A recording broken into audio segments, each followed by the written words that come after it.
Uh, Good evening, everyone. My name is James Glunt. I'm the president-elect and CTTC chair for the ASHRAE St. Louis chapter for the 2021-2022 program year. Just want to welcome all of our ASHRAE St. Louis chapter members, as well as our friends at USGBC and I2sl to our program this evening. Just a quick housekeeping note for ASHRAE. Please be on the lookout for emails from the Board of Governors on our upcoming meetings. We have our September program, which is our past president's meeting on September 13th. Our October program will be on October 11th, and that will be our membership promotion meeting, which for those of you who aren't ASHRAE chapter members, you're welcome to join us for free for that meeting, and we'd love to have you. And finally, our November meeting will be November 8th, which will be our research promotion meeting. More detail to come on all of those upcoming. Had an opportunity to meet with USGBC representatives, I2sl representatives, and Doug last week, and was just really struck by how when ASHRAE talks about sustainable buildings and healthy building design, it's going to be really critical for us to incorporate that resiliency context into our conversation. And I always look forward to this August program because I think it's great for ASHRAE to talk about the built environment outside of the mechanical room occasionally. So with that being said, just want to say thank you to USGBC for putting this program together, Freddie for all the work you did to put it together, I2sl for your partnership, and also Doug for sharing your insight with us today.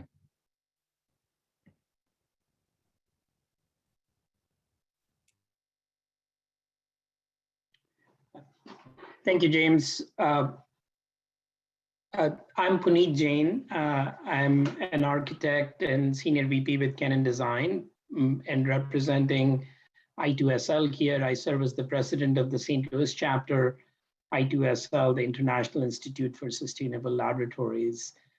Some of you may be familiar with this organization, but being new in St. Louis, I want to take a few minutes to share with you who I2sl is.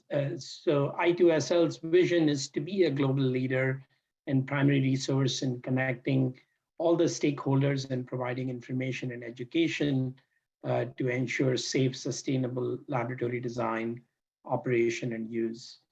And our mission is to engage all stakeholders, which includes laboratory designers, architects, engineers, builders, and owners in advancing the safety and sustainability of laboratories.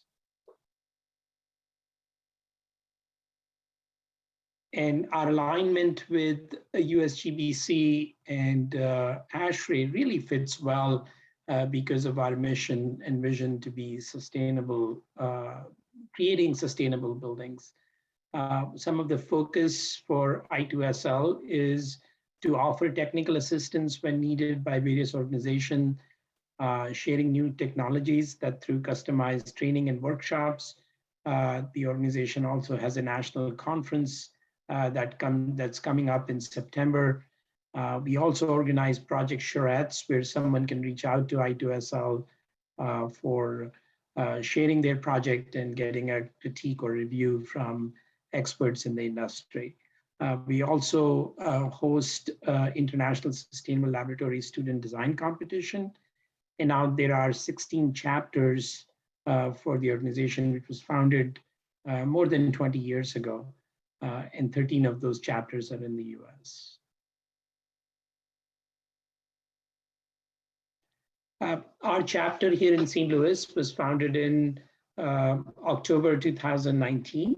So it was not the best time to found a new chapter with the pandemic that started just a few months later.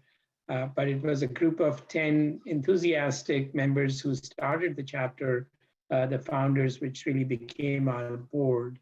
And in this first year, we already have more than 50 formal members and more than 300 individuals and stakeholders who are interested in what we are doing. We've held 3 successful virtual events We have 7 chapter sponsors. We are producing a monthly newsletter and doing things with other I2sl chapters.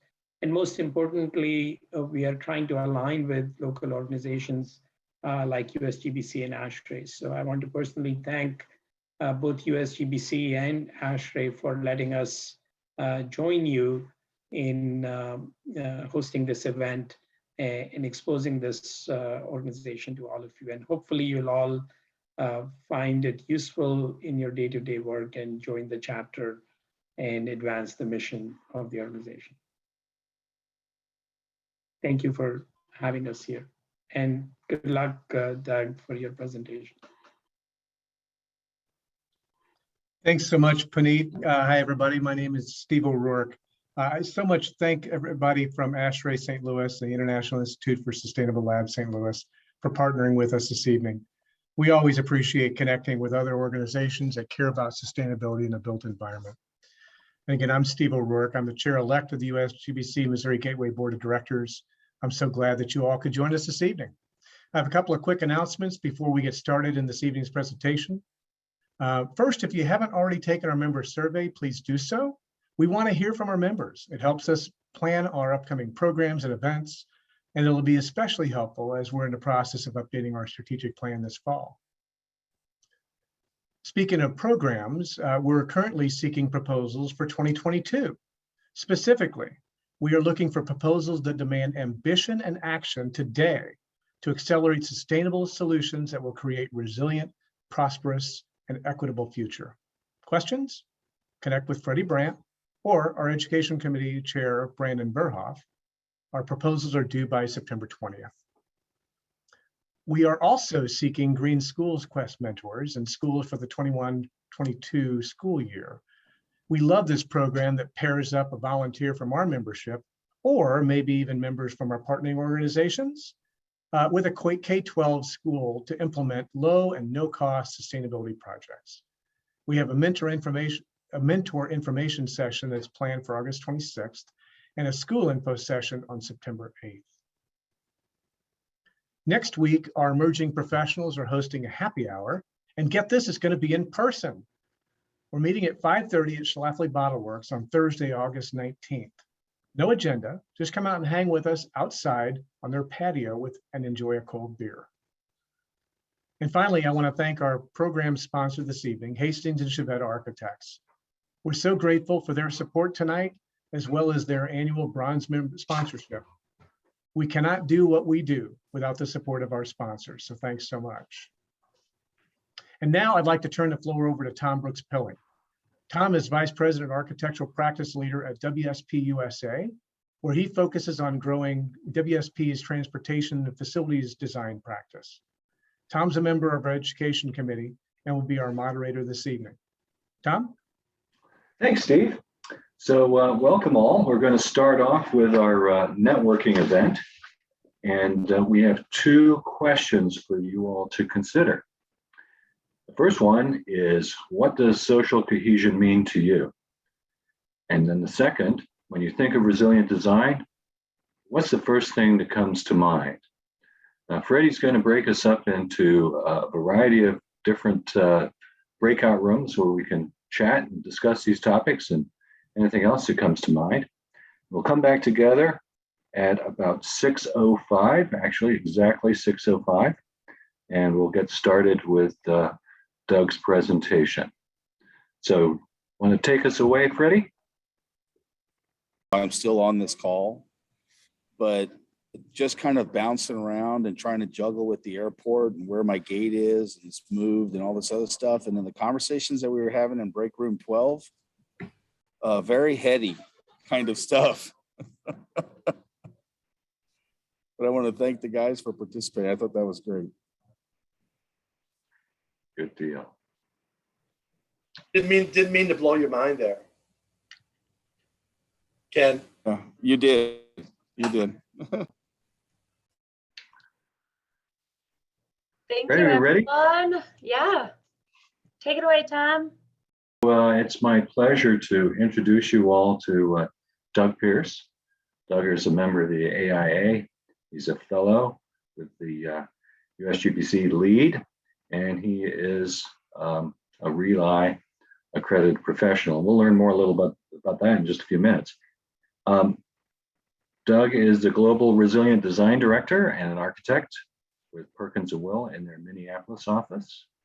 He is an adjunct professor of practice at the University of Minnesota College of Design. He is the chair of the USGBC's RELi National Steering Committee, and he is an associate member of ASHRAE. Doug is originally from St. Louis. He graduated from my alma mater, Kansas State University, and came back to St. Louis to work for the office of Randy Miltenberger. You all might remember Randy, who has since retired. Since his early St. Louis career, Doug has gone on to do some great things. His credits include leading the conceptual design and lead planning for the Upper Midwest's very first LEED Platinum certified project, the Great River Energy Headquarters. And it's also an AIA National Code Top 10 Green Project and one of the first 2030 compliant projects in the country. He is part of the development of RELi Resiliency Action List and National Consensus Standard. And he's currently working on some groundbreaking projects like solving for sea level rise in Miami Beach, Florida, and defining the needs of net zero cities in Iowa, Rochester, Minnesota, and Asia. So please join me and welcome Doug Pierce, who will lead tonight's presentation discussing the resiliency and RELi standard. Doug? Great, thank you very much for the introduction, Tom. And it's a real pleasure to be here. I'm going to bring my screen up. Oh, I need to change something I did. I'm going to do that one more time.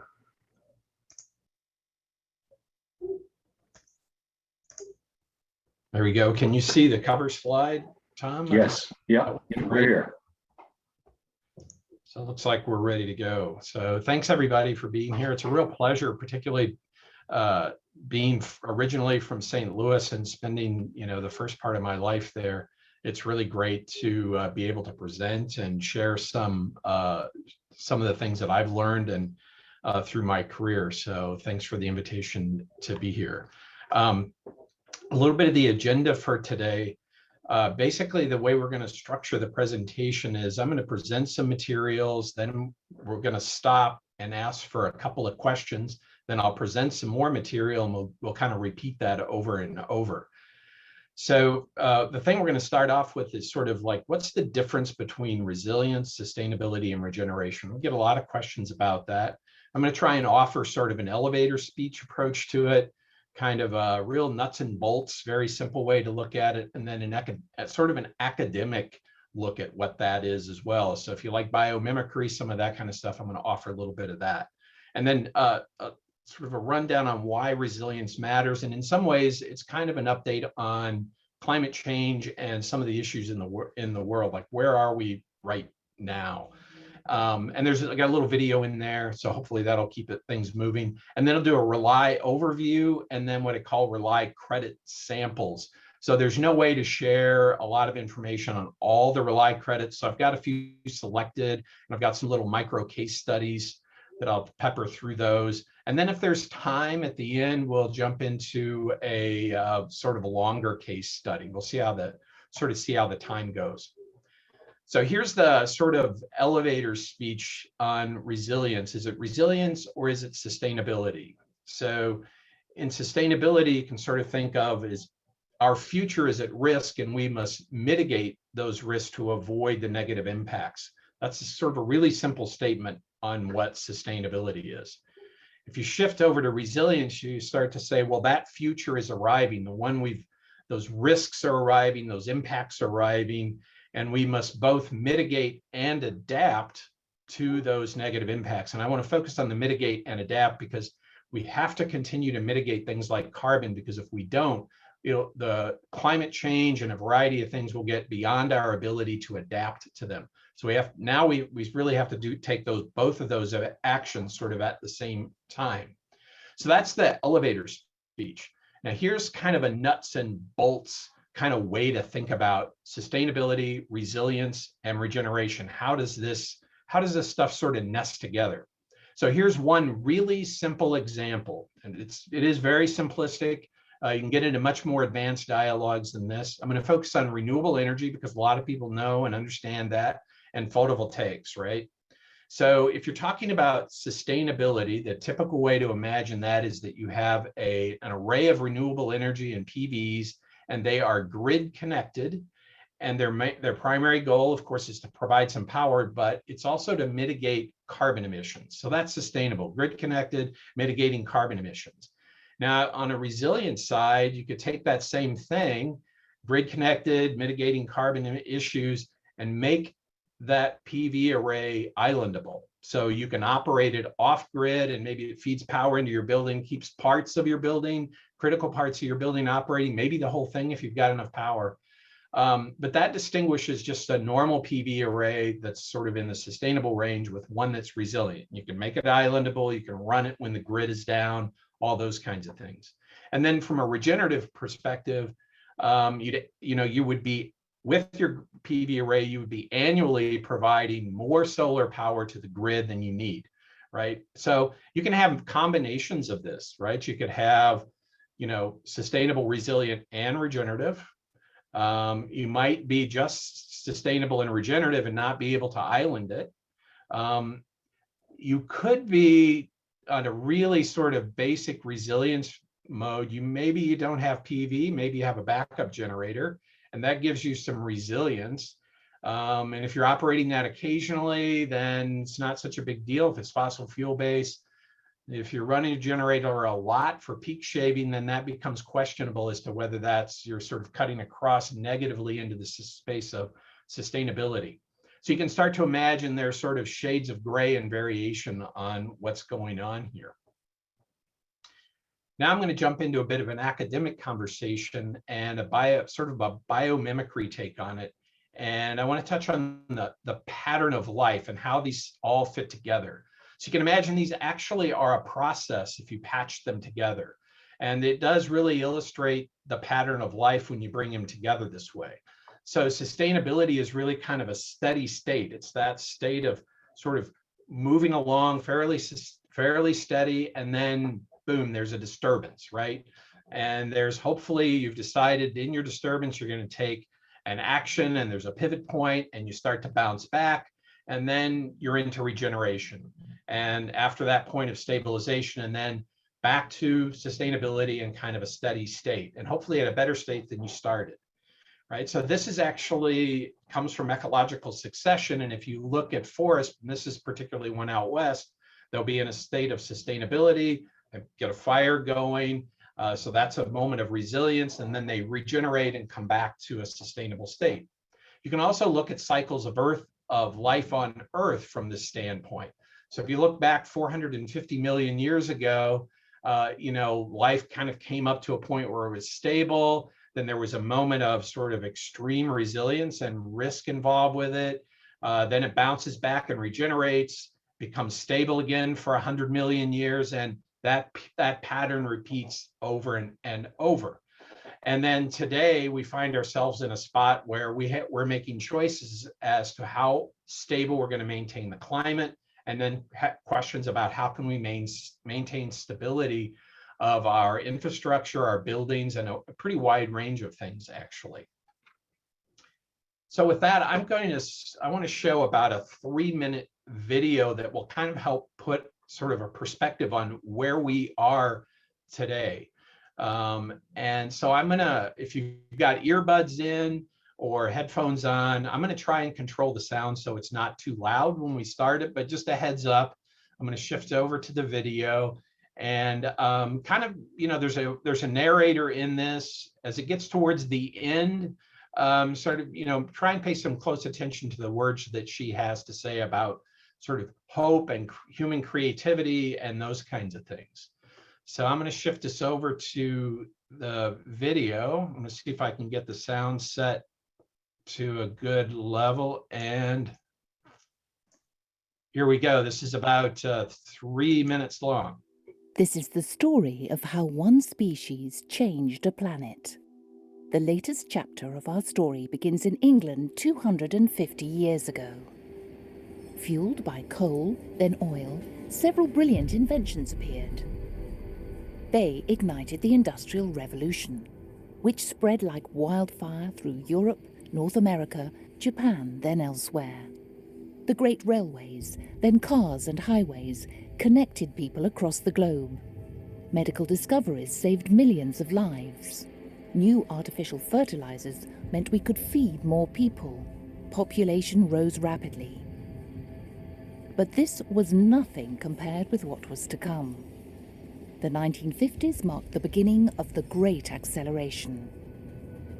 Globalization, marketing, tourism, and huge investments helped fuel enormous growth. People swarmed to cities, which became even more powerful engines of creativity. In a single lifetime, the well-being of millions has improved beyond measure. Health, wealth, security, longevity. Never have so many had so much.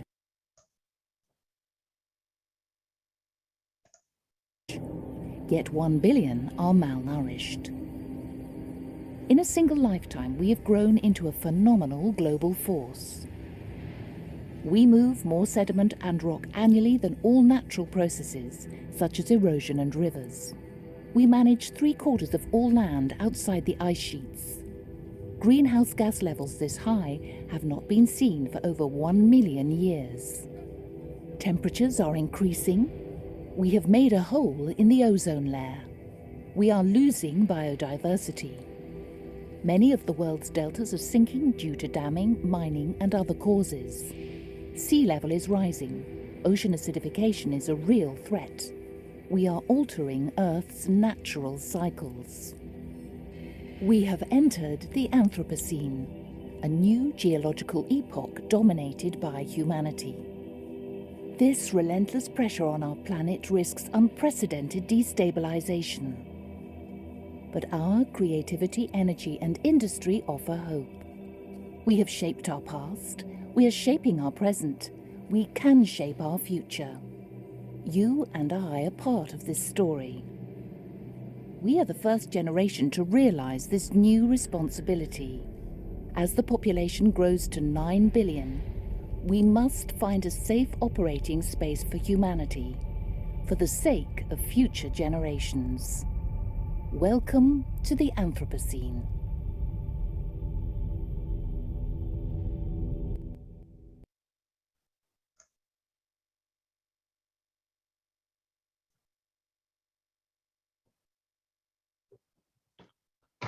All right, so that's when I first saw that video. The video has been around for about I don't know, about eight or 9 years. I thought it was a really powerful video and really sort of shared this deeper perspective of where we were and where we are now relative to sort of our future and where we're headed. And the thing that really struck me was the narration at the very end of this, and I really liked this part of it. And I'll just quote it. It's like, our creativity, energy, and industry offer hope. We have shaped our past, we're shaping our present, and we can shape our future. You and I are part of this story, right? So basically, this is pointing towards human ingenuity, the very basis and adaptation, the capacity for adaptation, which is really one of the strong suits of Homo sapiens. And that's how we have sort of made our way in the world for hundreds of, thousands of years. So here's like the ultimate moment for that to like sort of be who we are as Homo sapiens. So, I think the question is, what is the role of the building industry, design, architecture, engineering, planning in this, and what is the role of professionals and individual professionals as we sort of step into this new space? So with that, I'm gonna open it up for questions and see if there are any questions either on the video or, like, what can you explain more on resilience and sustainability, et cetera? And we're just gonna do like 2 questions so we can keep moving through the topics. Excellent. So thanks, Doug. So I failed to mention this in the introduction. If you wouldn't mind typing your questions into the chat box, and we can gather them up there and have Doug take a look and see what we have to respond to. So does anyone have any questions that they have for Doug at this point? I know when I looked at that video, I was like, wow, this is, when did the video start? It was a millennium ago, right? Several thousand years ago. And now we've 1950s accelerated, everything was zipped up really fast, and we've really screwed things up very, very fast. How long is it going to take to undo this mess? Anybody know? Has anybody predicted that? Like, how long will it take to sort of level? I make guess the transition. Get back to regenerative, right? Oh yeah, right. Well, I don't know that anybody's tried to sort of put a prediction on how long it would take to do that. The best thing I haven't really responded to that question before. So what I would put to that is it's going to be an extended period of time. It's probably more like an ongoing period of transformation that would last decades or potentially hundreds of years. So it may actually be, as much as anything, that we will really, really change our mental model about how we make our way in the world as a society and civilization at the end of the day. So I think there's a couple things to consider. One is, you've got to think about the long term, but then again, you can't get totally lost in that. So you still need to go into the office tomorrow as an architect and a designer and take action, right? So there's kind of like thinking about what those long-term topics are, and then there's thinking about the short-term topics of what can I do today? And I think coupling that with how does what I do today, how is it beneficial to what's going to happen tomorrow or almost immediately, and how is it beneficial 100 years from now? So it's really kind of thinking dual track in terms of the timelines. I don't know if that helped, Tom, but that's kind of the way I think about it. Yeah, no, I think that's good. Good. Dan Sullivan has an interesting question here. From a wide view, I was struck by the fact that we haven't had carbon levels this high in 1 million years. What was the event that reset the levels to where the Industrial Revolution made it really start to race? What was the event that set the Industrial Revolution to really take off? Well, there's two, actually, in my mind. One was the invention of the steam engine back in, don't quote me on this timeline, it was in the 1700s in England, and it was created and invented for pumping water out of coal mines. So that actually set up the whole sort of energy paradigm that we have and brought fossil fuels seriously forward into our approach to the world, and then kind of unleashed all the amazing amount of energy that's embodied in fossil fuels. So then if you sort of move forward, that 1950s moment after World War II is when we as a society, we had picked up a lot of pretty powerful technology by then, and we basically just got it really focused and very intentionally expanded the economy in very intentional ways. If you look at history, I won't go into a lot of detail on it. And that's when it really kicked in. A lot of the carbon that's in the atmosphere actually is there from time periods after the 1950s. Great, thank you. We probably let you get back into your presentation. We're getting more and more great questions coming in. We'll try and catch those in the next break. Okay, that sounds great. Thank you, Tom. Yeah, I'm going to jump into some of why resilience matters. So I do want to say, we've got a couple of very little short videos here. If you've recently been in a crisis or something, that you might find them stressful. So just a little heads up. No one gets hurt in the videos or anything, but they still can be stressful for folks. So just a thought, I think one of the things we really need to think about is the level of transition we're talking about. And right now, society is really faced with this sort of perfect storm. Of course, we've got a pandemic crisis. We also have a climate crisis, a biodiversity crisis, and sort of this crisis of social division that are all happening at the same time. And they're not unrelated. They're actually all sort of related together. I'll touch just a moment on COVID-19. I'm not going to spend a lot of time on it. I think this is COVID-19 in one way is very different from like climate crisis or biodiversity. It's more like going to the moon, right? Because there is a very specific technology of vaccines that if we choose to use that technology, right now it's really powerful and we can sort of do a lot of work with just that single technology and applying that technology very robustly. So it's very much a silver bullet kind of approach. And I think it's, the next 6 months are going to tell us whether or not we have to get really serious in our building stock coming forward in thinking about designing buildings really, really differently, because COVID's going to be strong and it's going to be with us for a long period of time, or are we going to sort of dial it back? And I suspect it's going to bounce around for a long time, but we're going to know a lot more, I think, based on the Delta variant and what happens to it. And maybe in 6 months, we'll really get after what it looks like from a resilient building standpoint.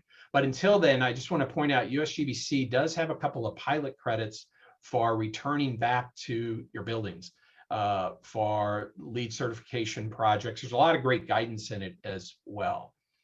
So, COVID is one form of crisis. The climate crisis is really different. It's a big kind of wicked problem because it's emergent out of our society and it touches just so many things. And I think this quote from the UN panel on climate change, sort of interpreted by the Washington Post, kind of sums it up. Climate change requires a rapid and far-reaching transformation of human society at a magnitude that has simply never happened before. I mean, that's a big, strong, bold statement, but I think it summarizes it pretty well. And it really means we have to start thinking really differently along the way. And then to sort of put some numbers to what that means, essentially the science community and a variety of folks are calling for, 40 to 50% reduction in emissions by 2030. I mean, that's like 9 years from now. That's very assertive. And we need to be carbon neutral by 2050. So there's some work to be done here. It's still achievable. We have the technology available to really do this at this point. Now, if you'd said this 20 years ago, we probably wouldn't have had the technology. At this point, we have the technology to do it, and there's plenty of capacity in the renewable energy systems. So, and if we don't do it, the scientists are saying if it's business as usual, by 2100, we're going to be at 8.5 degrees Fahrenheit rise. And that is getting beyond the scope and scale of being able to effectively adapt. It's going to have some huge impacts on the climate. So we've got to hold that back, and we've got to keep those temperatures down. So even right now, we're between 1900 and where we are now, we've actually, the temperature's actually increased about 1.7 degrees Fahrenheit. So you can think of it as the Earth kind of has a temperature, right? We've got a modest temperature. If we let things go, we're going to get a crazy temperature going. And even with that 1.7 degrees, we're starting to see impacts on weather. And I want to explain a little bit about what the science is telling us about why that is. Why is that temperature impacting weather the way it is?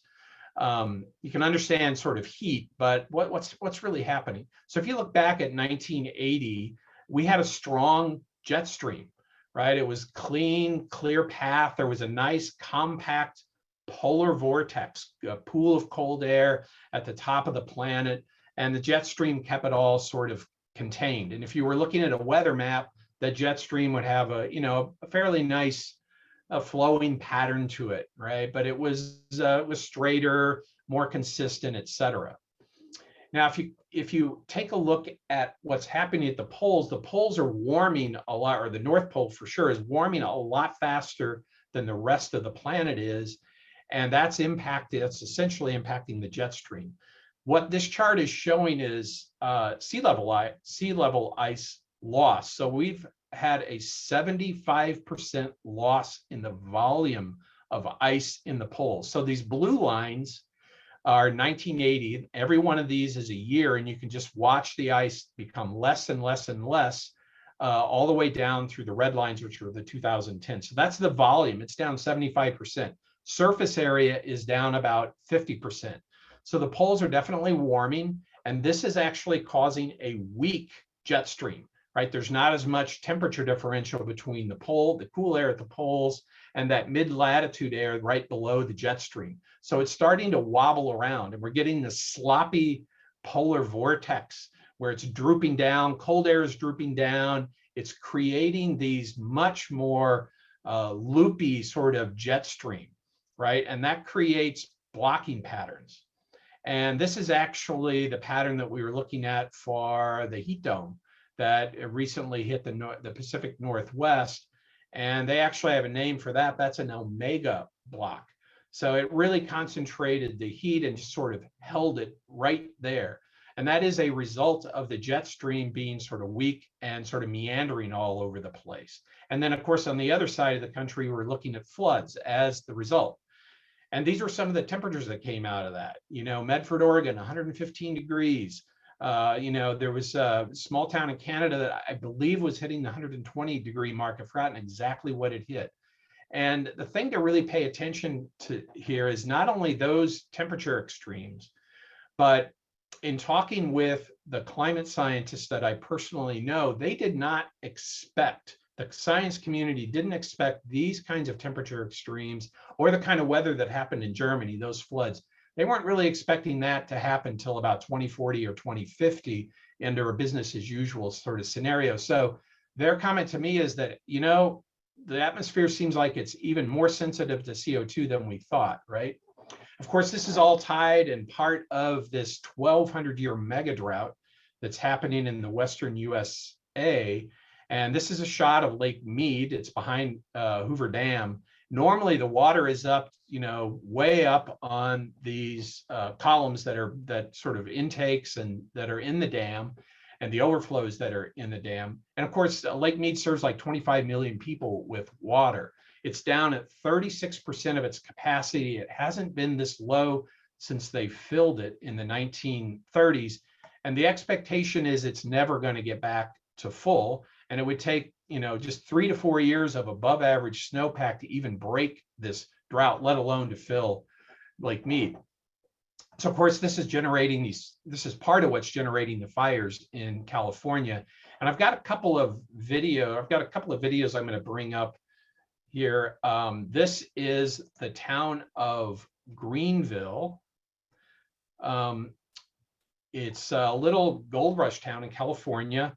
And you can see it's just a nice, cute little town. This was back in July is when the folks that are driving through shot this video, right? So this is Greenville about 6 days ago after SoCal Fire went through and did this video, right?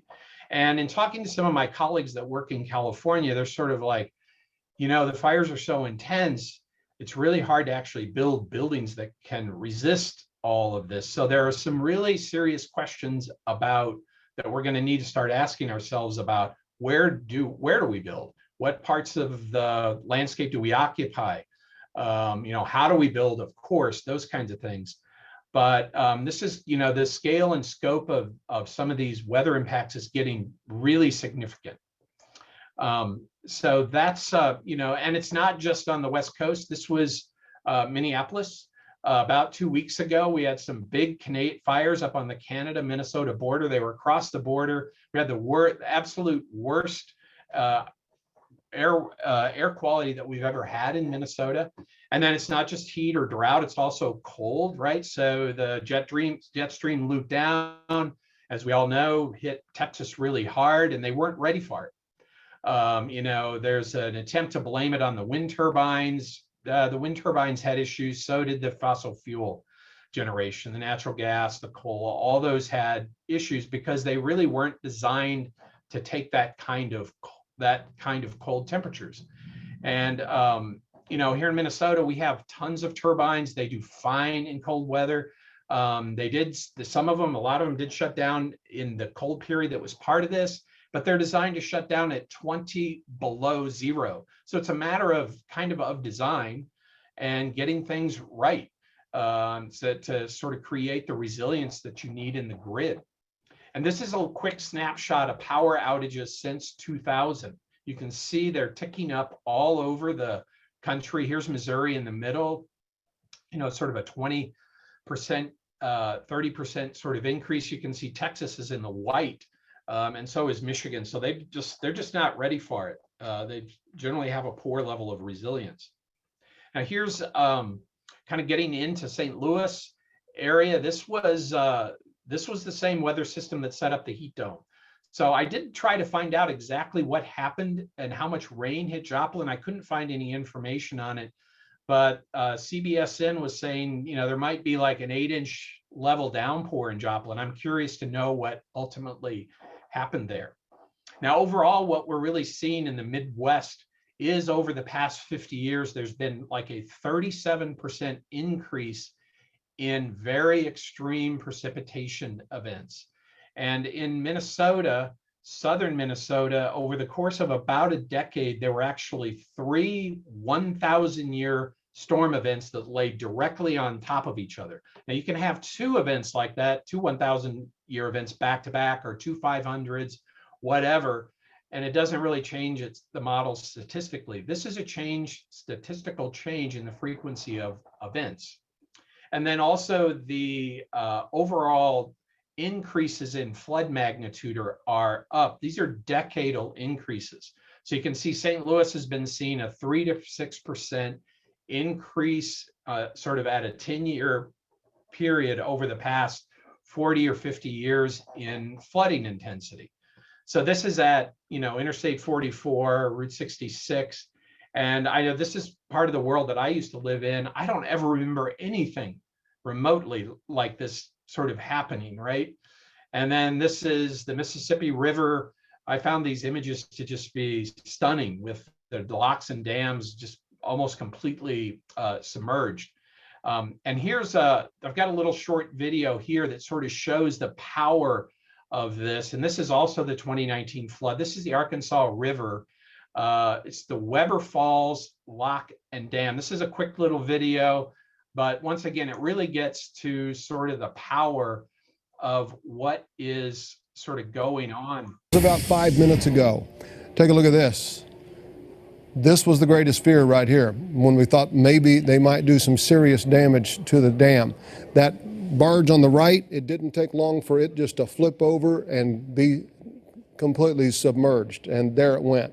You see the other barge start to break apart from the force of that one being underneath it. So then this one stuck up against the side, and because of the force of the water, just an incredible power, of course, the force of water, we'll watch this one slowly disintegrate as well, and then part of the roof of this barge ends up getting stuck up against the dam, which is where we are right now. But this is what we watched just moments ago, and there it goes. Wow, the force of that water, truly incredible. So I think the news anchor there really kind of summed it up. That's just the power that was demonstrated by that should really sort of make us think about, okay, what are we as engineers, as architects, as planners, really need to start thinking about what sort of nature is going to be bringing at us kind of in the future. And what does that mean about, once again, where we locate our buildings, how we build them, where we locate cities even in the future, when you really start getting into some of this dialogue. Now you might say, well, that's a river, it's a dam, that's obviously really powerful. This is a photograph from Duluth, Minnesota back in 2012, right? Big 6-7 inch rain over the matter of 2-3 days that had been big rains leading up to it. And it basically just ran down the hillside, and there were multiple streets in Duluth that looked like this. Basically there were critters that got loose from the zoo. It was pretty chaotic, right? This is actually what got me to say, okay, it's time for resilience. When I saw this happen, I was like, this is kind of off the charts kind of stuff, right? This is a derecho that happened last summer in Iowa. You probably aren't even aware of it. There's a good chance you aren't, because it was in the depths of the pandemics. It didn't really get a lot of coverage. This is from the National Weather Service. It's time lapse and sped up, but you can watch this derecho run across the plains, right? And this is climate change driven event. And essentially the highest estimated wind speed for this was 140 miles an hour, right? Straight winds. That's category 4 hurricane level winds in Iowa. That caused $6.6 billion in damage. And you know, if it looks like, oh, these are just momentary kinds of things, it's happening now. This chart's from the insurance industry. If you look back at 1980, actual weather events are definitely increasing. This is not dollar amounts. This is actual intensity and the numbers of weather events. You can see the red across the bottom is earthquakes, volcanoes. They're staying pretty constant. But the other stuff is definitely ticking up over the past sort of 40 years. And aside from weather, then, you know, we're also looking at sea level rise from a warming planet, right? So the numbers have been ticking up on that as the scientists know more and more. So we were at sort of projections of about 4 feet at business as usual in 2014. That actually jumped up to, and this is from the US federal government's reports saying, you know, we can't rule out 8 feet by 2100. And then the University of Leeds in England actually said, no, it could be up to 10 feet. So if you actually try to say, well, what does that really mean? Here's a quick shot of Miami Beach. So Miami Beach is up here in the upper right side. This is showing 1 foot of sea level rise. You can see some blue that's starting to encroach in onto the land areas, and some of this green, which is land that's below sea level, but it's not immediate, the ocean's not going to immediately pour into it, right? Here's 4 feet. You can see how much blue is starting to show up in Miami Beach. Parts of Homestead Air Force Base are now underwater. Here's 8 feet. You know, Miami is getting pretty surrounded here, and here's 10. Here's 10 feet. So, you know, this has significant impacts.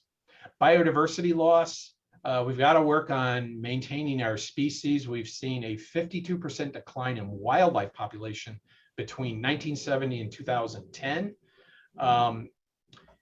This, I'm going to focus in, this is actually a rusty patch bumblebee. It's the first endangered bee. It's down to, its habitat is down to these little green spots on the mat. This is absolutely the best pollinator there is in North America because of the speed at which it vibrates at. So you can actually work to save this. It actually had some habitat in St. Louis. It's not showing up there now. But things like this can be, you know, we as architects, planners, and designers, by including habitat in our projects, can actually have a big impact on some of this. And we're actually losing insect biomass globally at about 2.5% a year.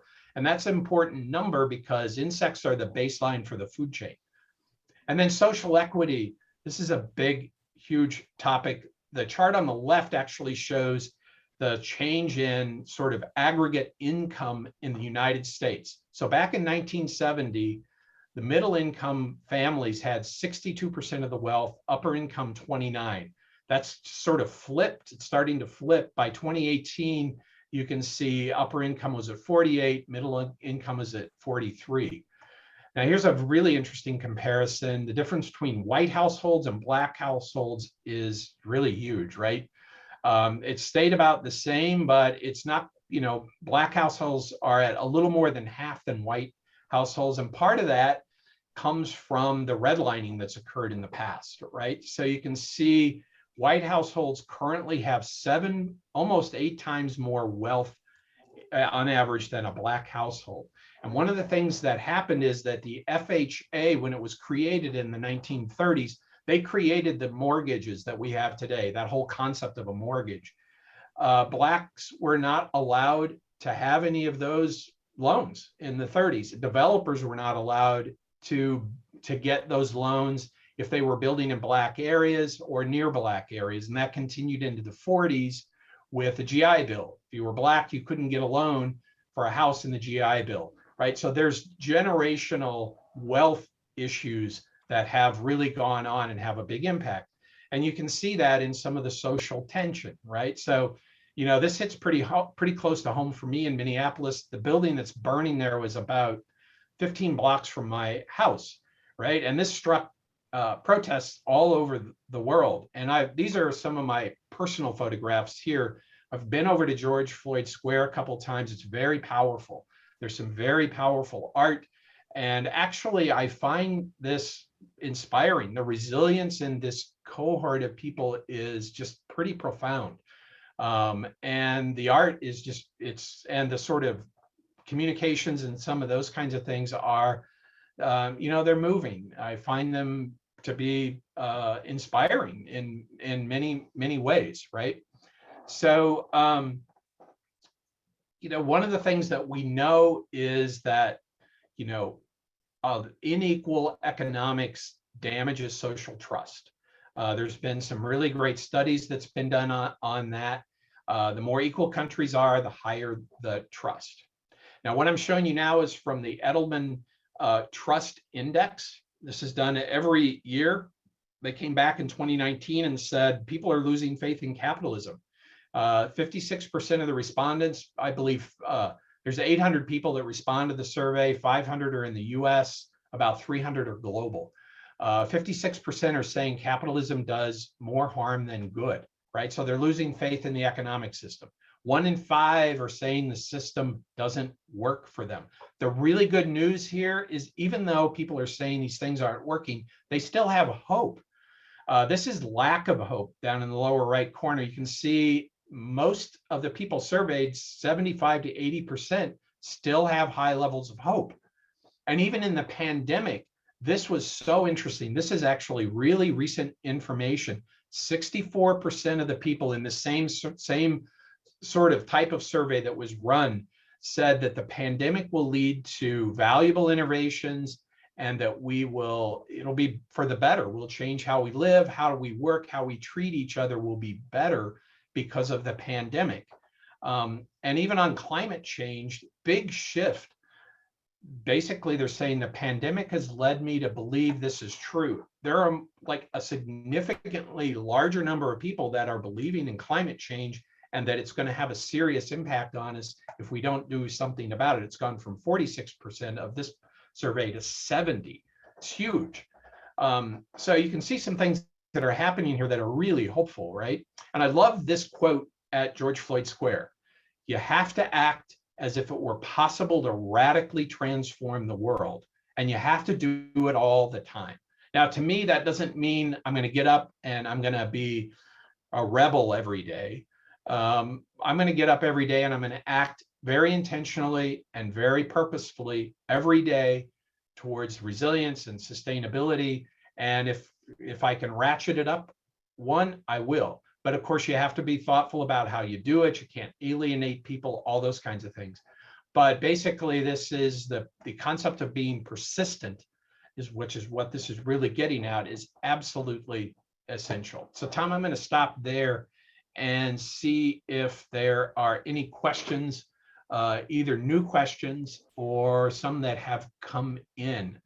I'd be happy to respond. Absolutely. So we're running a little bit behind schedule, so I'm just going to go for one question at this point. Okay. And see if we can catch up. So this question came in a little while ago. What's the best way to leverage Biden's infrastructure plan to advance this work? Well, I think that's a really great question. I think some of it's going to depend upon what actually ends up truly in the plan. And I would love to say I know exactly what's in the most current version, but I don't. It's changed back and forth too much. In the early stages, there was more resilience. There was more focus on resilience. There was a moment where that was really stripped back a lot. I don't know how much has gotten sort of folded back in directly back into it. But the fact that there is so much in the way of dollars that are involved in it, I think this gets back to the idea of, every day acting in ways that are resilient as designers and engineers, and that if you're working on these projects, is to simply bring the kinds of issues and topics and metrics and sort of solutions that actually address climate change and resilience to those projects. Now, you don't necessarily have to talk about climate change. You can just talk about energy efficiency. You don't have to talk about climate change if that's not appropriate. If you're working on a project, you can talk about weather impacts and never speak to climate change. It's a little tougher to do if you're dealing with sea level rise, but in the Midwest, you can talk a lot about a lot of topics and not have to cross into those lines just by using weather as a rationale, right? So you can use existing metrics and just sort of amp things up around, well, you know, these are the metrics, this is what it looks like, and this is how we should be responding. That would be my sort of off the top response. That's great. Thanks, Doug.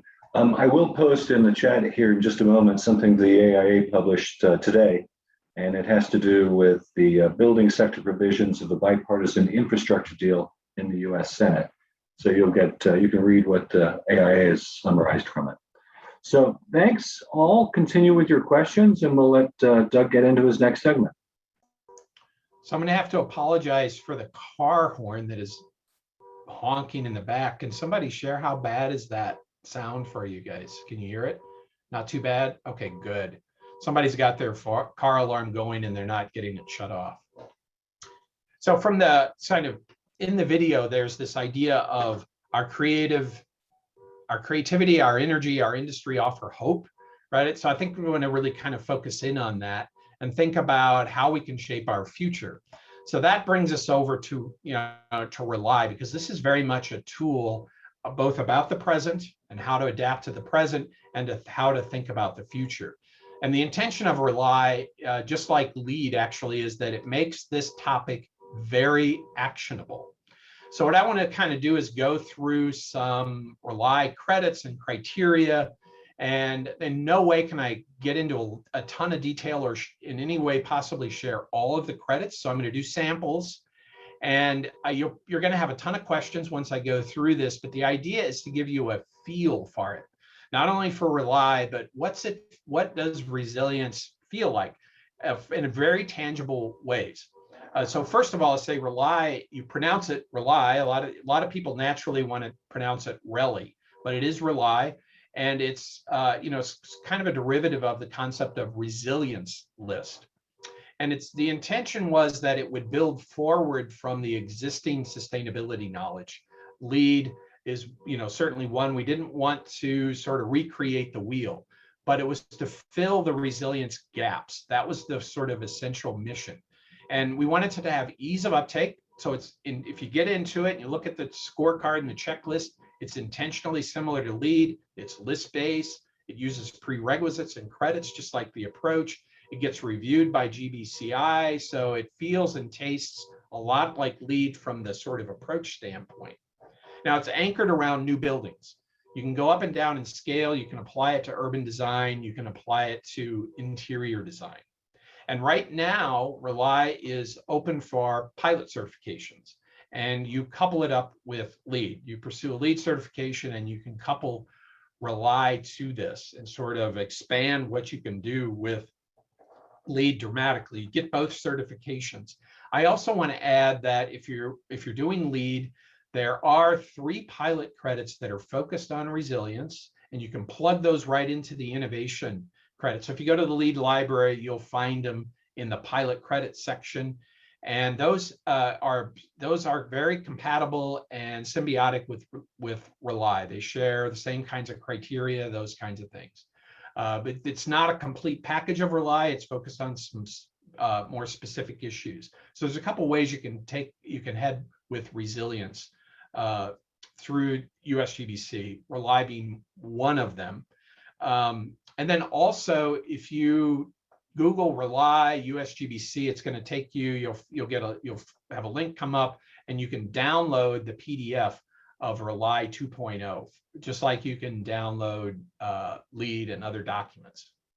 So I want to hit some of the RELi fundamentals and kind of get some of the key aspects.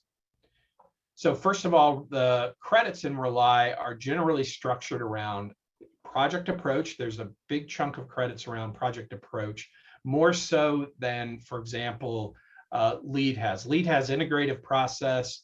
RELi actually has integrative process, but it gets more expanded and it has a variety of other components. Then there's also acute impacts. It's kind of planning and preparing for acute shocks, both in operations and the engineering and design of projects and buildings and mechanical systems. And then there is dealing with chronic stressors. It's mitigation. So you've got basically back to the original thing, there is adaptation, which is the acute impacts, and there's mitigation, which are the chronic stressors. So it carries both of those things with it. So the first category in RELi is the project approach, and we call it panoramic approach because it takes a very holistic perspective. And if you've probably heard this in sustainability all the time, start early. It even applies more intensely in resilience because resilience gets to be extremely local and specific to place, even more so than sustainability does. It's very, very specific. So you want to start this really early. Now, there are 28 credits and actions in this category. It covers integrative whole systems thinking. It's got a business case component, a health impact, an assessment for resilience, optimization. There's a variety of things that are part of this. Now, the next category is called hazard preparedness. So this is really focused on like emergency supplies that you would include in your building. Now, there are 13 credits here. It has things like training for emergencies, food and water for emergencies, first aid, communications, emergency communications, business continuity planning, those kind of components that are part of this category.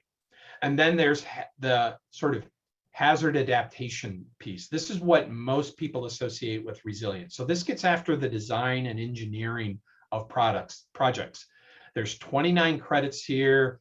Just some samples of things. It includes things like backup energy, backup water, thermal safety. You can refer to that as passive survivability is similar. They're a little bit different, but have a lot of similarities to share. Extreme weather adaptation, sea level rise, it has all of those kinds of components in it. And then the next one is community vitality, social cohesion, local economics and equity are all part of this community vitality section. So this gets into everything from operations on businesses, things like co-ops and nonprofits and B corporations, and I'll explain how that ties back to architecture and design. Providing public amenities like meeting space or workspace, tool shares, harvest kitchens, community radios and newsletters, making sure there's access to public schools. And then cultural diversity, gender neutral facilities, multilingual signage, kind of a wide variety of things. And this is actually the largest single category in RELi. There's a lot of things you can sort of go after in that section. And then the next one is productivity and health. So there's 25 credits here. There's human health, ecological health, biological diversity, social diversity. You'll recognize a lot of these kind of credits from LEED and other systems. These are basically kind of getting into many of the chronic stressors. And then there is energy, water, and food. So these are in mostly the classics, right? Energy efficiency, clean production of energy, net zero, net positive. There's some microgrid components to it, some of those kinds of things. But this is a lot of the things that people would sort of normally put in the sustainability sort of bucket. And then there's materials and artifacts, right? Includes things like disassembly and reuse and low toxic materials and healthy materials, adaptability, flexibility, those kinds of topics.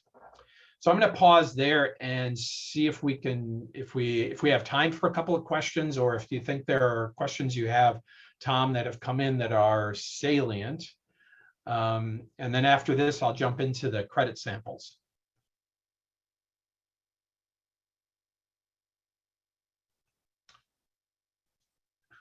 Tom, if you are talking, you might be on hold. I did. I muted. I muted. Sorry.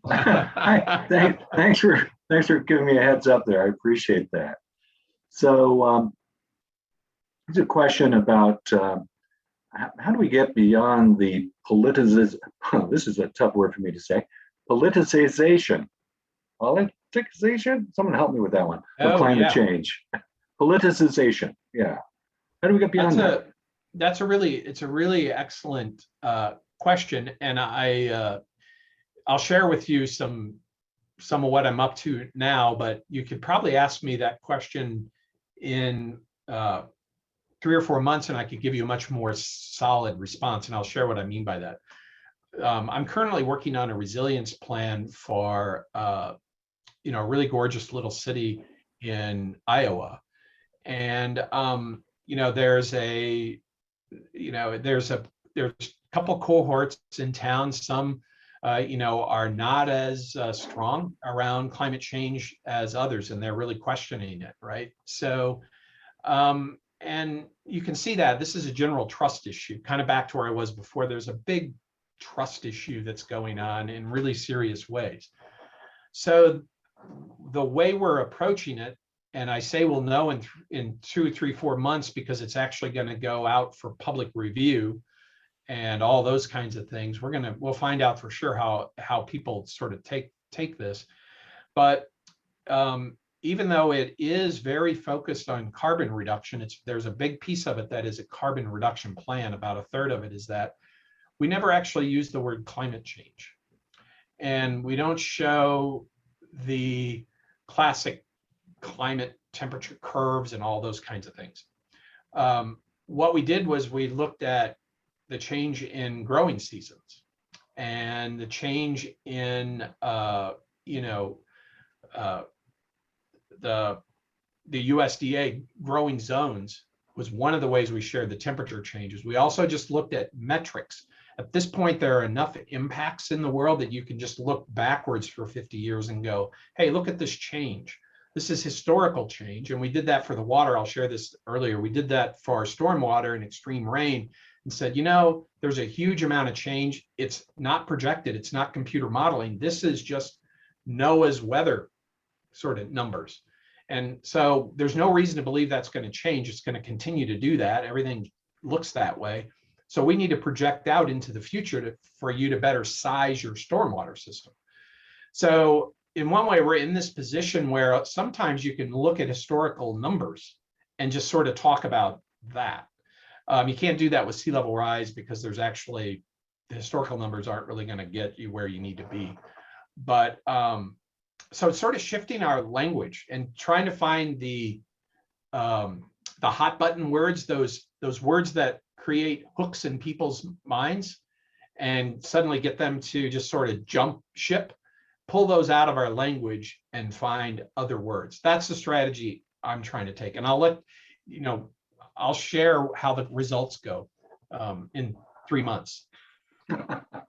That's great. It's interesting. I'd like to learn more about that project of yours. Doug, we're kind of running a little bit behind. We're at 7:03 right now, so let's get into that next segment. Sounds great. All right, so credit samples. So I'm going to jump into some specifics and some sort of micro case studies. So short-term hazard preparedness and mitigation. What's that start to look like? So that's a prerequisite, basic component. You can see a list of things that really want to start taking a look at in a really serious way. And you identify the issues that are specific to your location, your geography. You identify what needs to be addressed, and then you figure out, okay, I need to deal with these topics. And then you start moving your plan forward. Back to the idea, you need to do this early. This would preferably happen in pre-design, for sure at the earliest stages of schematics, right? So that's a prerequisite. You have to do that. And then, there's a robust commissioning component that's a prerequisite, because if even more so than in sustainability, if the stuff doesn't work, when you're in crisis, you are in real trouble. So commissioning is really important. Monitor-based commissioning is really important because you want to know these things work. So commissioning is an important part. Is a robust package that's part of this. Doing a business case, developing a business case, back to the question about climate change and having these conversations across different cohorts. This is one way to get there, is to develop that business case for your project and start showing the whys and the hows and how does it impact the bottom line, along with health, along with emotional health, all the things that go with it. So that's a credit that's in the approach piece. And then another credit, and once again, I'm just sampling credits. We have one that's called long-term adaptability, diversity, and redundancy. So this is really starting to look at complementary systems. For those of you that are into holistic design, into whole systems, into systems-based design, this is your credit, right? And there are 2 or 3 in RELi, but it's about looking at synergies across different kinds of systems, energy systems, water systems, rainwater harvesting systems relative to stormwater systems, all those kinds of things. So this is really for the engineers and the designers to dig in and start really seriously thinking about this. So the next section is hazard adaptation, right? So this is getting into that real pithy kinds of engineering and some of those kinds of things. I think one of the important things to look at is when you're thinking about this is what's the life cycle of a building? So when we were working on Miami Beach, this got to be a really serious question, right? Because sea level rise is going to overtake the island in 60, 80 years. So what's the life cycle of buildings that we're designing for? And they're planning to be there for 100 or 200 years. So this became very important. And the research that we did said that, 60 to 80 years is probably not a bad number to use across kind of a variety of projects, project types, locations, those kinds of things. So that's one of the things you need to do is look at the life cycle of the building. So you can start to justify why you're doing something that is maybe not going to be an issue for 25 years or 30 years. And then back to this sort of these global temperatures, right? So one of the things I did was I went on to a NOAA referenced site, and I took a look at the projections for St. Louis. Like, if we do business as usual and if we do some mitigation, what does the future look like, right? So this is the average maximum temperatures for St. Louis County, right? And right now, this chart is saying the average maximum is about 69 degrees. If we do nothing, we just run business as usual. By the end of the century, looking at 77 degrees as being the average maximum temperature. It's a huge shift, right? So what about 90-degree days? How many 90-degree days would be there? 2020, you're looking at about 64, 130. You're going to more than double the 90-degree days. 95-degree days, they're going to run from 26 now to 99 by the end of the century. And then 100-degree days, 7 now, 60. And we're going to get into 105 degrees. So these are some pretty significant impacts.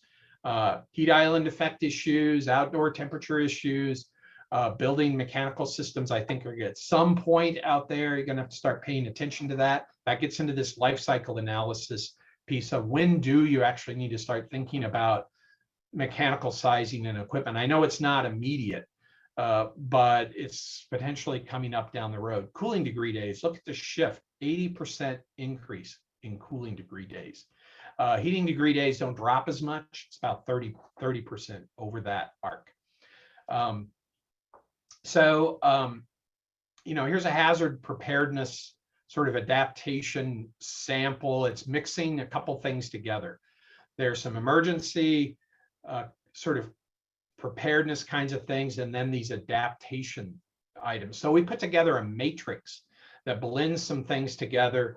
This is the overall matrix. I'm going to break this down and kind of walk you through it because there's a lot of content here, right?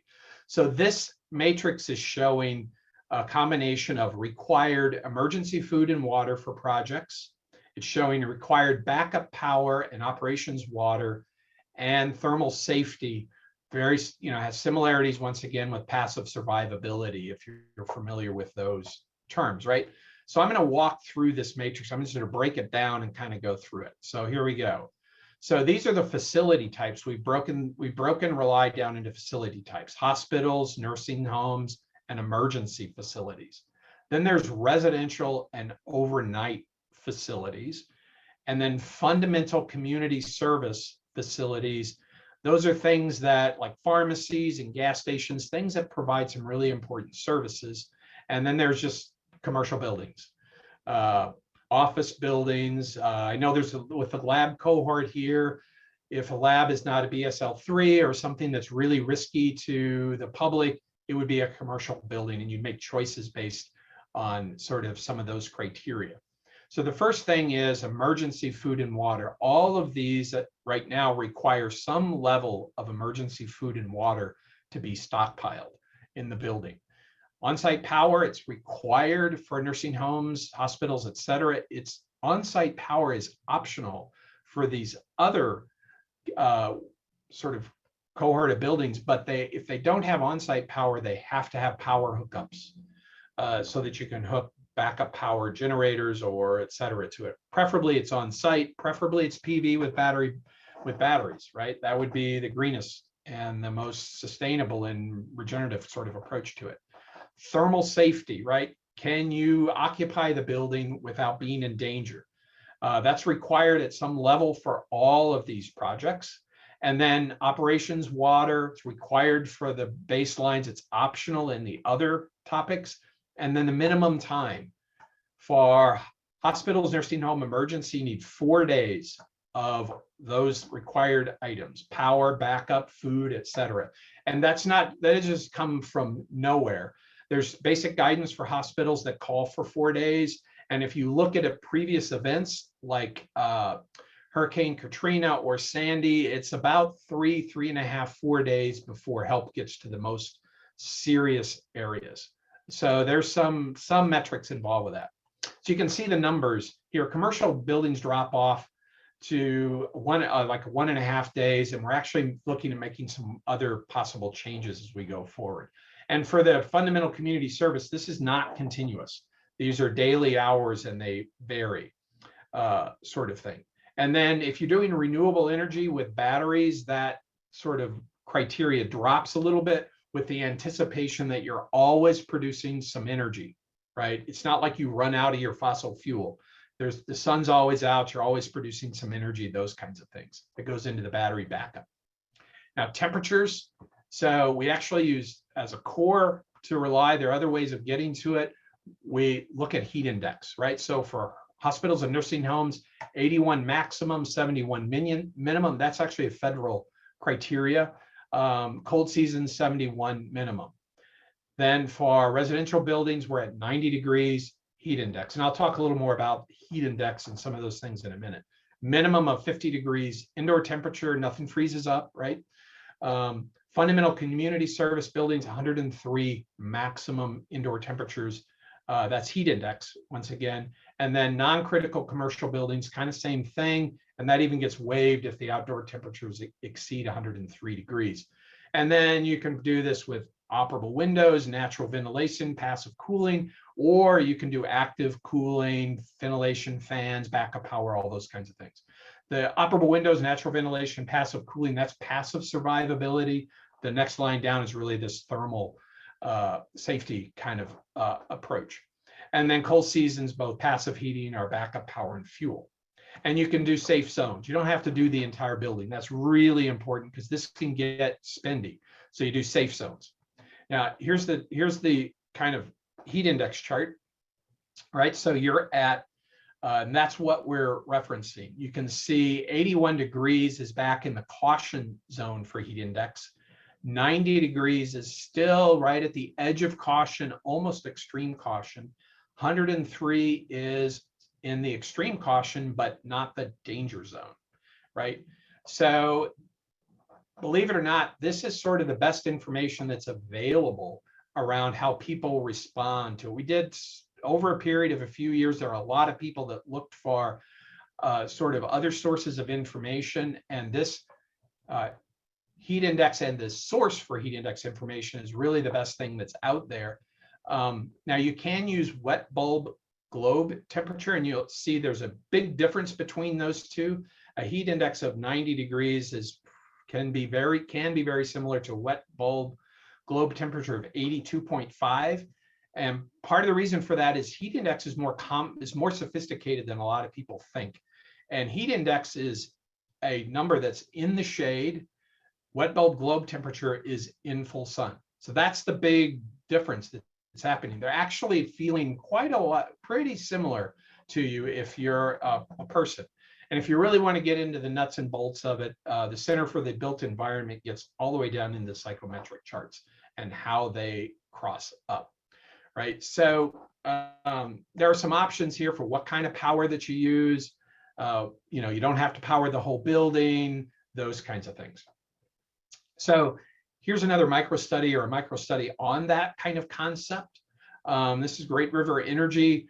We didn't end up doing passive survivability for the project, but it's set up for it, right? We started out with earth tubes. It does have a geo-exchange system. It's got this thermal chimney that goes up through the middle of the building and exhausts out the top, right? So the idea was you can throw the windows open in the clear story. You can sort of naturally get a chimney effect going if you don't have any power. At the end of the day, we use those as daylighting atriums, and sometime in the future, the building might end up being more passive. But that was where we started from. And that's an example of a building that's set up to do sort of a combination of things we talked about. This is University of Oklahoma Medical Center. So this project is in Tornado Alley, and it's really responding to the extreme storms in Oklahoma, right? It's got 4 generators located underground, 5 days of fuel, 31% energy reduction, and food and water storage for 5 days.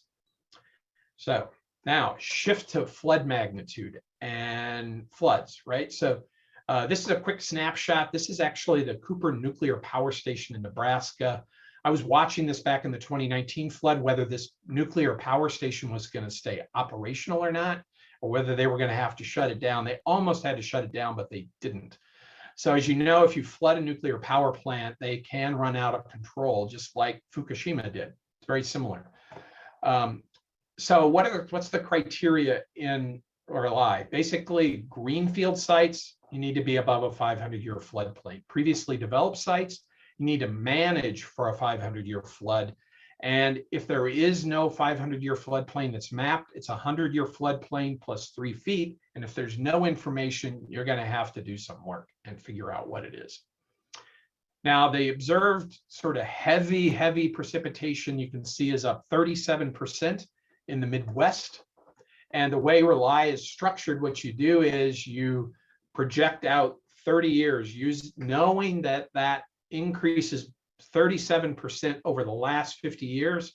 You basically project that increase out for 30 years, and that sets your stormwater criteria in really simple terms is how that works. So once again, looking at historical data, projecting it out and anticipating a 30-year sort of outlook in terms of what's happening. And that held true when I'm working in Iowa. What we're seeing is even more current data. The data in RELi is based in 2011, 2012.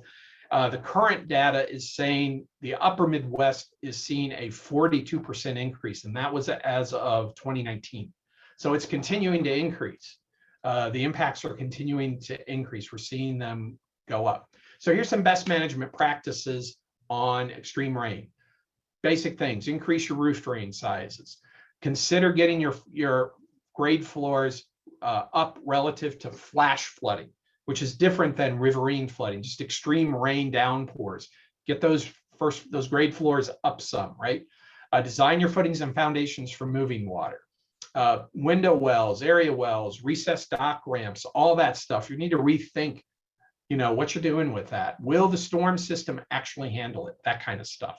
And provide expansion capacity for storm ponds and tanks out into the future. Maybe you need to have space on site for 45 years out that you can expand that storm pond if it needs to be, that kind of stuff, right? And then RELi has criteria for hail, severe winter storms, wildfire, earthquakes. I know there's concerns about earthquakes in St. Louis. We referenced the ARP READY system and the US Resiliency Council rating systems. I don't know exactly where those systems are today, but their goal in the past was different than sort of bottom line code-based earthquake approach. The difference was they were saying, hey, let's not just design buildings that stand up for just life safety so they don't fall down and, kill people, but let's design buildings that are operational after the earthquake and design buildings potentially that are repairable after an earthquake instead of them having to be torn down. And some of this has to do with the economics in a city that gets really hit really hard by an earthquake. It can be devastating. Some of it's just the economic for individual buildings. So that's the distinction between just code and these sort of rating systems. And then tornadoes, right? So we're referencing FEMA, tornado shelters, et cetera.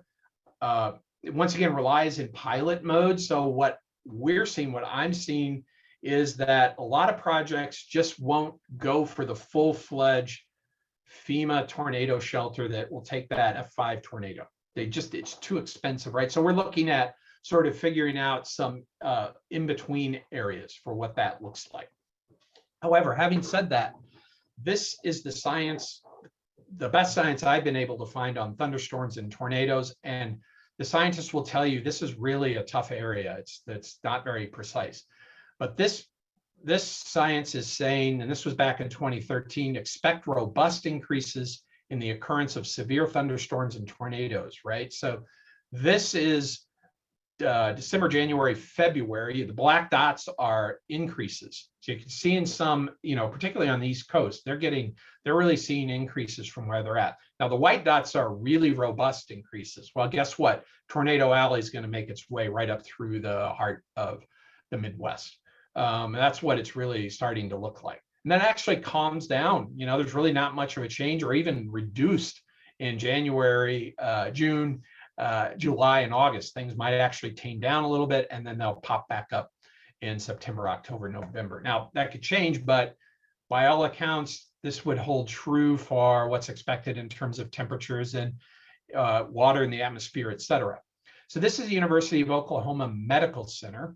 So it's once again right in the heart of Tornado Alley, and they are a trauma center. A little bit of data on the Moore, Oklahoma tornado, because that was the reference on this. That tornado was over a mile wide, and it traveled for 17 miles. There were 24 people killed and 377 people were injured, right? So this project, the way this ended up laying out, is that it has a toughened exterior shell, particularly a couple of floors in what we're back to the idea of the safety zone. Floors 5 and 6 are really designed not to take a direct hit by an F5 tornado in no possible way, but they have an increased capacity in the facade, right? They're designed for sort of 160 mile per hour winds is really where they're looking at. And also it's designed for seismic events because of the fracking induced earthquakes that are being generated in Oklahoma. Now here's a comparison, right? What we're starting to recognize is that, there's a lot of products and there's a lot of design criteria for hurricanes, and you can tap into that, right? To make your buildings tougher, more durable in these extreme storm events. And you can kind of take a look at what's happening. A F2, F3, that breakpoint for an F2, F3 tornado is 160 miles an hour. Now, Category 5 hurricane is 157. Miami-Dade County actually requires that sort of 160, 175 mile an hour wind. So you can get products and materials that will actually meet this criteria. So one strategy is to start looking at hurricane resistance as a way to get there. Now, I know I'm about to run out of time, so I'm going to keep rolling right through this, Tom, and then we'll or do I need to stop now? I see we're at 25 minutes after. Freddie, I'm looking at you. Yeah, I was going to say, how much, what do you need to wrap up here, Doug? I can show quite a bit here in a couple minutes. 2 or 3 Why minutes. don't you just go ahead and roll? All right, great, thanks. So kind of getting into some social cohesion topics. So shifting gears a lot, right? So, the producer, consumer, worker cooperative, kind of setting up, institutions that work that way. Here's a micro study, right? This is in the city of Chicago. They've got poor neighborhoods, combined sewers, and they're getting overrun because the storms are bigger, right? So the storm system isn't holding it up. So what they're doing is they're overlaying using empty lots, all sorts of park areas to do green infrastructure, right? So they're installing green stormwater infrastructure. That's the first line of defense against the water. And then everything goes to the storm system. Now, so that's one basic strategy. The other one that comes into this is the experiment is that the neighborhoods and the people in the area have to keep the plants up. They have to manage this. So one of the things they're looking at is either B corporation or nonprofit that gets structured to help the neighborhoods actually manage stormwater resources that have been built out for them. Here's another example of a cooperative, the Mondergon Cooperative. It's a workers' cooperative. It's in Spain. It's got 80,000 people, $40 billion. Folks in the cooperative are some of the happiest people. If you poll them, if you do takeoffs on them, they're really happy with their quality of life, right? And it's a workers' cooperative. They own the entire system. And then this is from Cedar Falls. One of the things we're setting up for them is a bike-ready electric rideshare service, right? So these are electric cars, they're bike-ready, so they can really service those that want to ride in. And it's basically a worker-owned co-op to operate that. And time-wise, I'm going to stop there with the exception. I'm going to jump through these. Want to show a couple more. Another way to think about some social cohesion is to take the lead density and diversity topics that are in lead and then layer in resilience things like, do you have access to an emergency shelter? Do you have access to a hospital or emergency within a half mile of where you're at? Are there natural food stores, organic garden stores, affordable housing, affordable retail, affordable daycare, a whole series of topics that you can layer into what's available in your neighborhood. And I'm going to stop there and see if there are any questions. Well, I'm sure there's tons of questions, but in the keeping with everybody's time and freeing them up for 7:30, what I'm going to do is ask us to stop here, Doug. And I want to thank you for it's been a stop sharing. Fantastic presentation. For those of you who want to learn more about RELi and some of the information that Doug has shared today, he's doing a coffee break with us next Friday on August 20th. So sign up for that or join. Freddie you can look at the information that Freddie and Emily send out, and you'll get a link to that. We want to thank our sponsor, Hastings and Chavetta, and our partners, ASHRAE St. Louis and I2sl, for joining us today. Thank you. And a reminder from I2sl, they are hosting their annual conference and technology fair in Atlanta on September 26th through 29 in 2021. And it's in person. So hopefully some of you can join that. We also hope to see you at our happy hour next Thursday, August 19th, hosted by the emerging professionals at the Schlafly Bottle Works in Maplewood. And also please mark your calendars for our next evening program, which is on September 14th and features projects that center sustainability when building for community members in need. That week of September 13th, we're also partnering with AIA St. Louis for Sustainability Week. So stay tuned for more details there. Thanks again for joining us and have a great evening. Thanks again, Doug.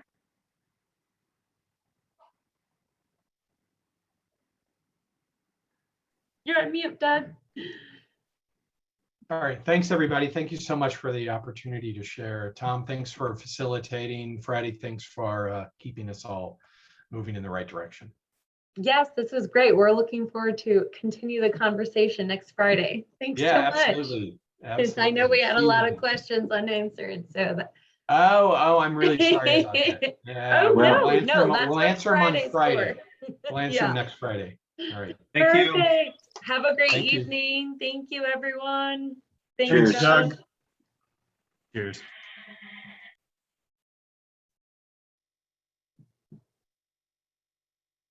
Going to end for all.